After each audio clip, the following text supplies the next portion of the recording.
Let me attempt to do that, but before doing, let me also say that my research and study doesn't limit itself to the United States. I have been in Cuba, I've been in Brazil, Ecuador, Mexico. In all these cases, I've gone into the population that is descended from Africans. And you have the young men and women on the streets in all of these places struggling for survival by any means necessary, sometimes bringing danger and disorder wherever they go. But let me just say, without going into a full discourse, I don't think the young men and women on the street corner, the gangbangers, etc., are the problem. I think they are a symptom of the problem. The problem is more deeply embedded in the community.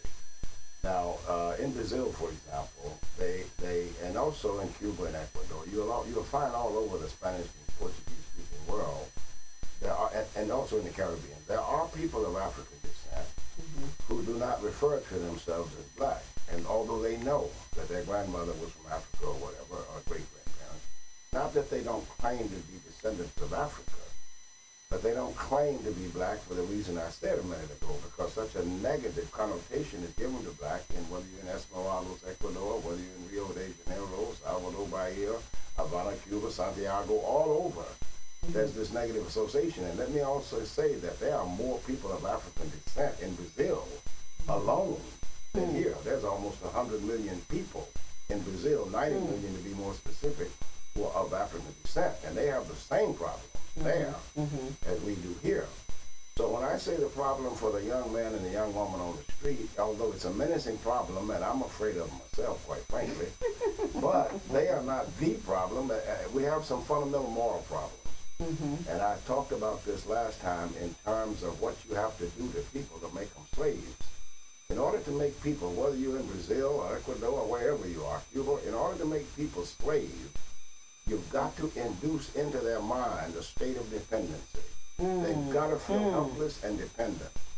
Now, with freedom in terms of the Emancipation Proclamation and the 13th Amendment, the body was freed, but you talked about the soul and the mind. Yes. If the soul and the mind doesn't follow, the body being free is a loose cannon. It doesn't know what it's doing. So we gained our physical freedom, but there was no rehabilitation program to deal with this dependency syndrome. So that as we migrated after slavery and all the way through Reconstruction and went World War I, World War II, and all people went north, Chicago, Detroit, came west to California, we were free to move around.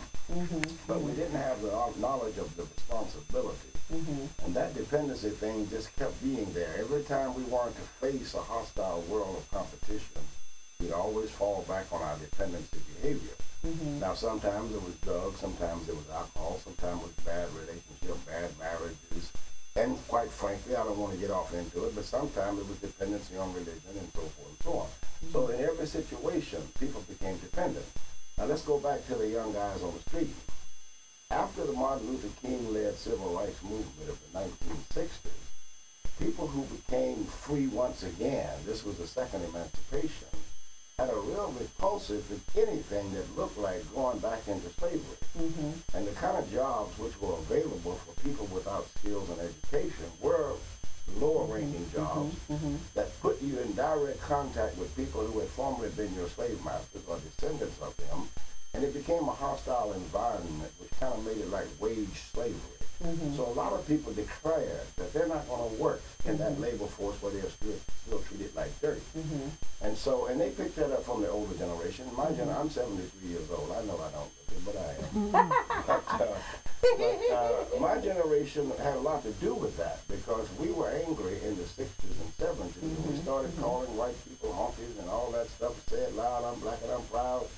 And our young people were listening. And so their pride and their freedom, in your generation, their pride and their freedom decided I'd rather work for myself. Or in fact, like Lou Rawls said, I'd rather drink muddy water, sleep on a hollow log before I deal with that. So they wanted to kind of be self-sufficient, but they had no knowledge of business. They had no skills in business. They had no education for professional jobs. So the commodity that they sold turned out to be drugs in their bodies. And of course, this became the beginning of the gang warfare because that brought money in. And when you introduce money anywhere, including the church, there's going to be some conflict. Money tends to breed conflict. So, Can I interject just one thing? I think too, equally as important, there was no knowledge of self. There was no knowledge of the civilizations that had been built by their ancestors in Africa. There was no knowledge of world leadership and trade and all that was their heritage in Africa. And when all those transitions took place, leaving Africa to come here, if you, well, we all know, if you were caught even talking in your own dialect, you lost your tongue, you lost your arm, you lost your ear. So the intentional separation of our humanity from us was bigger, I think, than we really realized, because we were so busy just trying to stay alive. And so in all those transitions, a big part of us was left behind. I remember stories of my parents growing up in the South and what they experienced. But like you said, I was born in '54, so I was happy to be black and proud. I was happy to not be afraid of people who were European, and I was happy to be free. And that, but that misinformation or that loss of my history that, say, maybe the Chinese Americans or the Filipino Americans may have had, served to help my self-esteem be so broken that anything was able to take a hold of me and cause me to run rampant.